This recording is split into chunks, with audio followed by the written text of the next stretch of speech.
All right, 97.7 Outlaw Radio FM listeners, you already know what time it is, and right here, right now, we are live in full effect, and we got legendary DJ and producer DJ Cell. He is actually the official DJ for Dub C and the Dogg Pound, man, but he is right here live on the line. How are you doing this evening? I'm good. How about yourself, Mortal? Oh, I'm doing great, man. I am doing great. I hope the weather's all good out there in California, man. You know, I heard that you guys are slowly starting to open back up. So congratulations on that, man. It must feel good to get back to relatively normal life. Well, like you said, relatively. Because after that, nothing will be normal. This is, as they say, the new normal. But it's beautiful out here. You know, it's good. It's good. It's even beautiful that I'm on the phone with y'all. But I know you're a busy guy, Cell, so I'm going to dive right into this interview, man. But I want to take you back to the beginning, man. And I read that at an early age, you actually learned how to DJ from the likes of the legendary DJ Battlecat, DJ Aladdin, and others, man. I was always wondering, what is one of the techniques that you actually got, that they taught you, that you still actually use on stage today? Well, when they taught me, because the thing is, I was the younger guy hanging out with the teenagers. I was like 9, 10 years old, and they like 14, 15, 16 years old. And I used to hang out with them all the time. And one of them was like, "You're always with us. You might as well learn this." So they taught me how to whoop your ass first. They taught me how to battle. They taught me how to chase first. So, I mean, when you have a love for music, a lot of things are going to come naturally. But they taught me how to chase. They taught me how to scrap. They taught me all the technical stuff first. And also as well, man, as I mentioned during the introduction to this interview, that you were actually the official DJ for the Dogg Pound. I was wondering, man, how did you initially get connected with Daz Dillinger and Corrupt? And of course, what is it like just being their DJ? Well, I was always around stuff on free stuff, so I always ran into Corrupt. Before he Corrupt and Daz, I ran into him a little bit later on. I met both of them on separate occasions, had nothing to do with music. And it just became cool, and the DJ they were using at the time couldn't make it, so they asked. And I've been doing it ever since. But me and the other DJ do it. We do it together. So when you see the Dogg Pound, you'll see 2 DJs. And I gotta say, that's really cool, because not a lot of individuals nowadays even have a DJ on stage, let alone 2, man. So it's still good that you guys actually keep that old school, like hip hop presence, if that makes sense. No, it totally does. I mean, shit, DJs is a part of the party as well as the artist that's rapping. Because the artist ain't no telling where they want to go. I most definitely agree on that. Nowadays, a lot of people, they show up to a show, pass the individuals like USB and call it a rap, but little do they know, man, every artist, every real artist needs a DJ. Yeah, because again, ain't no telling when that artist might want to go into a smoke break or, just want to chill and relax with the crowd. You can't do that with a USB and a DJ who don't know your set. And also as well, taking you to the 1990s, man, you also had the opportunity to be a part of the hit 90s sitcom, The Wayans Brothers, man. I was wondering if you can tell us a bit more about that, and of course, how did you actually land that opportunity on that show, man? Because that show was huge back in the 90s. Well, that show, The Wayans Brothers, was actually in the same building as LL Cool J's TV show In the House. And I was DJing LL Cool J's TV show first, and then my boys, they DJ'd The Wayans Brothers. But they couldn't be there a lot of times because they DJ'd for other people as well, and they asked me to do it. And The Wayans Brothers didn't have no problem with it because I was, so to speak, a neighbor anyway. Because we was literally on the other side of the wall. The Wayans Brothers and LL Cool J's TV show In the House were literally a wall that split a TV show. A wall. And I gotta say, it's really cool as well, because like a lot of people think, TV shows might be filmed at all different locations, maybe like, at a house actually like that you see on the TV, but 9 times out of 10, man, it's actually in a studio with like 10 or 12 different shows being filmed at the same time. At the same time, 10, 12 different scenes, and depending on the type of show it is, you may have a live audience there as well too, of about maybe 50 to 100 people. That's where you hear the audience laughing at. And I have to ask as well, like, did you only, DJ for the Wayans Brothers that one time, or were you actually like kind of like a consistent DJ for their television show? I was consistent. I gotta say, man, that's actually really cool, man, because the Wayans Brothers, they grew up to be something so huge, man, from like Scary Movie to like the Haunted House, man. They White Chicks, like the list goes on of just legendary projects that they actually did. Yeah, I did, and I DJ'd actually a lot of the TV shows, Wayans Brothers, In the House, Moesha, The Parkers, Malcolm and Eddie, The Jamie Foxx Show, Martin, Living Single, The Brothers, what other show I DJ'd? I DJ'd so many TV shows up in that time frame. I have to ask, man, before we move out that topic, when you brought up the Martin show, man, did you get the opportunity to chop it up with Martin Lawrence? And if so, what was it like just actually being on that set and being able to talk with Martin? Well, I didn't get a chance to act because I only was able to do 2 shows, which were in the last season. I got to do, one was the last season. Tisha Campbell was there, and then one show of the last season when she wasn't there. And I met Martin before that. So the second show, the second show, the one that Gina wasn't there, it was cool. Because he came over, hollered at me, asked me to play certain records, personally. But the first time he did. And also, as well, you actually met the late, great Lisa Left Eye from TLC at a showcase. I was wondering if you can tell us a bit more about that. And, of course, was that the only time you had the opportunity to meet her? And, of course, what was it like just being in TLC's presence? Well, I met her there because the lady who produced the show, Edna Sims, I DJ'd a lot of showcases for her. So that was a showcase she got on TV and had Left Eye as the host. So Left Eye was the host and I was DJ. So it was cool. It was real cool, laid back. Plus, my homeboy from high school was one of her friends. Not friends, like, in other words, he was real close with her. And I also read as well that opportunity actually led you to doing all the showcases out there in Southern California. Like, how many showcases, like, obviously you've done like hundreds upon hundreds, but how many showcases have you actually done since that day you met Lisa?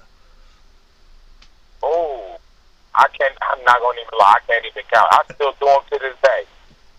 Do you actually have any other showcases actually coming up? I know with COVID, like, concerts and whatnot can be pretty wonky with dates, but did you have any coming up? And if any of our California listeners are listening, like, how can they actually, like, slide on through and actually catch one of your amazing showcases? Well, tomorrow, I'm doing a showcase. It's a model class music showcase. And that's tomorrow the 22nd. Yeah, tomorrow downtown. It's called, I can't even think right now. My brain is all over the place. But you can look on my Instagram. It's on my Instagram. I'm sorry right now. You got to forgive me.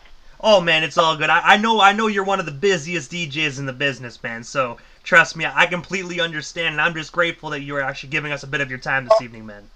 It's called Build a Brand. That's what it's called. Build a Brand.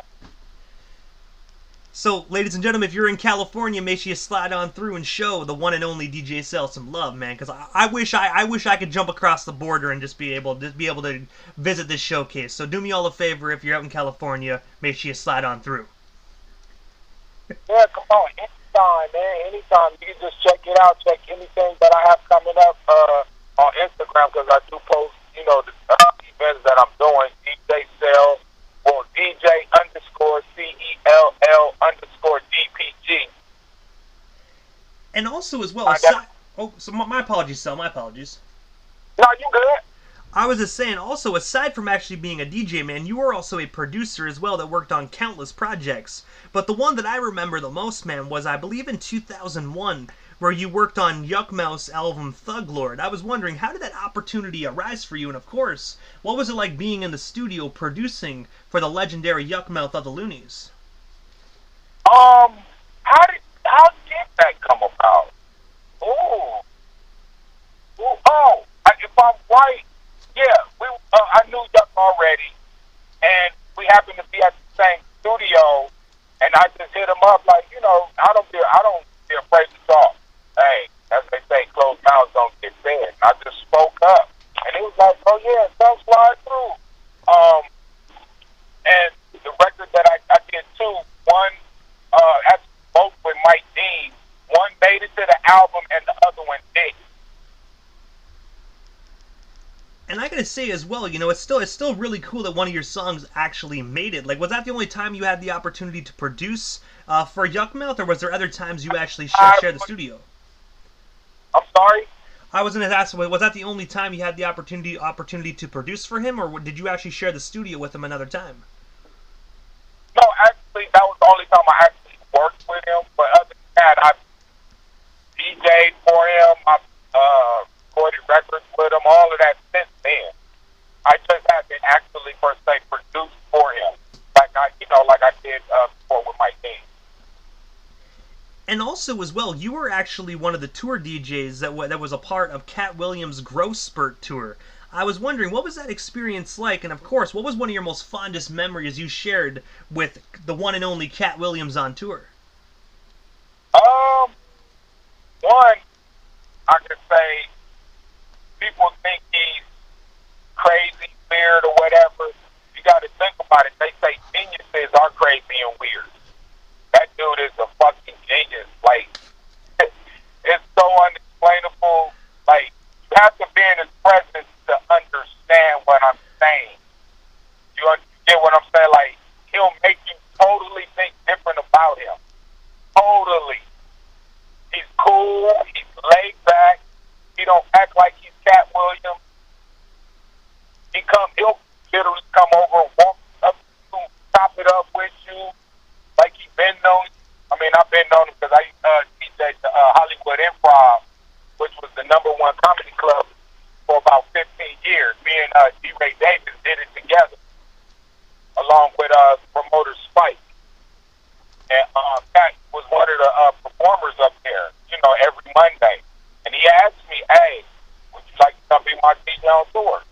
And he took me on my first tour. I call it a rock and roll tour because that I know of. Rock and roll bands are the only ones who tour 6 months to a year straight. Not come home, go back, and they tour straight. Compared to hip hop and R&B, they'll go out for a month, maybe 2, and come back. We were gone for 6 months, and it was the same thing every night. More and more energy, 2 or 3 shows a day, traveling the whole East Coast and down south. But overall, it was a beautiful experience because he gave me a look at who he is really, and as a just as a person. Also, traveling the country on the comedy level to see how they are behind the scenes. And I gotta ask, if you don't mind me asking, what was the difference from a Cat Williams tour versus another tour that you've like a hip hop tour? Like, obviously, one's performing, rapping, the other one's doing comedy, but behind the scenes, what's actually the difference? Really, it's not too much of a difference besides on stage, and I say that it's the same thing. A comedian don't have any music, and they have to hold your attention when you're on tour. Like, in his position, you got to hold these people's attention anywhere from an hour to 2 hours just by talking to them. Just like a lot of rappers, they know how to obtain the audience with a cappella, but they only can do it for so long. So the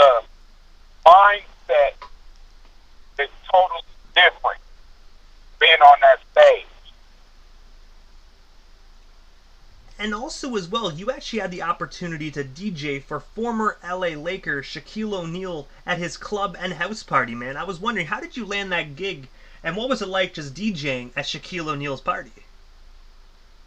Well, when he was with the Lakers, again, I used to DJ for the Hollywood Improv, and he was, soon as if a game was in LA, and it was on a Monday, soon as that game is over, he was up at the Improv, at the Comedy Club. So he was a regular, and we became cool. And I just asked him, hey, what's up with you at a party? He had one, happened to have one coming up, and he invited me to come DJ. And I gotta say, man, you know, because like a lot of people, they think Shaq's just a basketball player, man, but he's also a DJ himself. Like he's a former hip hop artist. A lot of people sometimes forget that. Yeah, Shaq is incredible. He's literally multi-talented. He can do a lot of things. A lot of people take that basketball and hype for one thing. That dude, he can do a lot. He can DJ, he can rap, he can also produce. I mean, when you sat with the best and you're someone like him, why not? You can't do nothing but absorb it. And also, aside from producing and DJing and whatnot, you were actually a radio DJ as well. And I know you actually DJ for a lot of different radio stations, but I was wondering, what actually made you venture into the radio side of things? And of course, where can our listeners actually tune in and catch DJ Cell live on the airwaves? Right now I'm working on a new podcast. It's going to be with Flip Star, busting around Flip Star, but it's going to be me and Flip Star doing it. And as far as radio, I've done a lot of DJing, and I just, wanted to see how different it is DJing for radio compared to clubs and shows. And it's a big difference, because I really felt funny. Actually, the first time I did it, but once I got an understanding of it, I got it. And I understand where the mid-show DJs come from when they're DJing live on the radio. And also as well, November 14th of last year, you actually released one of your newest mixtapes, DJ Cell Smoke Chronicles. I was wondering if you can tell our listeners a bit more about this phenomenal project, and of course, where can we actually snag ourselves a copy today if they haven't already done so? Well, it's a compilation album that I put out last year. It's called DJ Cell Smoke Chronicles. E40, my artist that I have, her name is Spitfire, plus my male artist named Trap Diggy, as well as the homeboy from the neighborhood, Action. And I just, basically at the end of that, I just called a bunch of homies, hey, I'm doing a project. Let's work on something. Make it make sense. And they had no second guess about it. And we came together and we hit number 1 on iTunes and number 20 on the Billboard chart. And also as well, I have to ask Cell, what is next for you, man? Is there anything we actually missed during this interview? Anything else you still want to talk about or promote? What would have you here live on the Canadian airwaves this evening? Well, I'm working on another compilation album, DJ Cell Smoke Chronicles 2, as well as I'm working on another mixtape, which is called DJ Cell Volume 2. I'm going to have a host of different known artists on that as well as the album. But other than that, anything you want to know, you can just follow me on my Instagram, again, DJ Cell DPG, or you can go to my website, which is DJCellmusic.com. And I gotta say, first and foremost, DJ Cell, thank you so much for just taking the time out of your busy evening and just coming on the radio station airwaves this evening, man. It was greatly appreciated, just sharing some of your amazing stories and talking about your newest projects, man. I have been a fan of yours for many, many years, man. You were actually one of the inspirations that made me decide to get onto the turntables, man. So thank you for inspiring not only myself, but hundreds upon hundreds of people worldwide. I appreciate that. Thank you. Thank you for even having me. I appreciate it. Thank you. Hey, Cell, you are most certainly welcome, man. But I know you, right now you're heading off. You have stuff to do, so I'm gonna let you go, man. But again, DJ Cell, thank you so much, man. And hopefully down the line we can make this happen again sometime soon. Yeah, right now I'm on my way to go DJ for Sugar Free. Now that's what you call a phenomenal gig, man. I had the opportunity to interview Sugar Free. But I saw clips of a concert, man. You could feel the energy just through the phone, man. So I can only imagine being there in the DJ booth. Man, it's time to have fun again since we're open. But I mean, again, you can check out my Instagram later on tonight or tomorrow, and I'll put up a few pictures and a couple videos of us doing our thing at the show tonight. Hey, man, most definitely drive safe, DJ Cell, and definitely, man, tear the roof off that venue, man. I already know yourself and Sugar Free are definitely going to do that, man. But definitely, man, have a good time, and we definitely shall talk soon. And I appreciate it, DJ Immortal. Thank you. You are most certainly welcome, DJ Cell. Anything you need, man, don't hesitate to reach out, man. You got my number, and we're connected on Instagram. And same here. Thank you so much, Cell. Definitely have yourself a great night. And we definitely shall talk soon, man. Thank you so much again. For sure. Thank you, and thank you, everybody.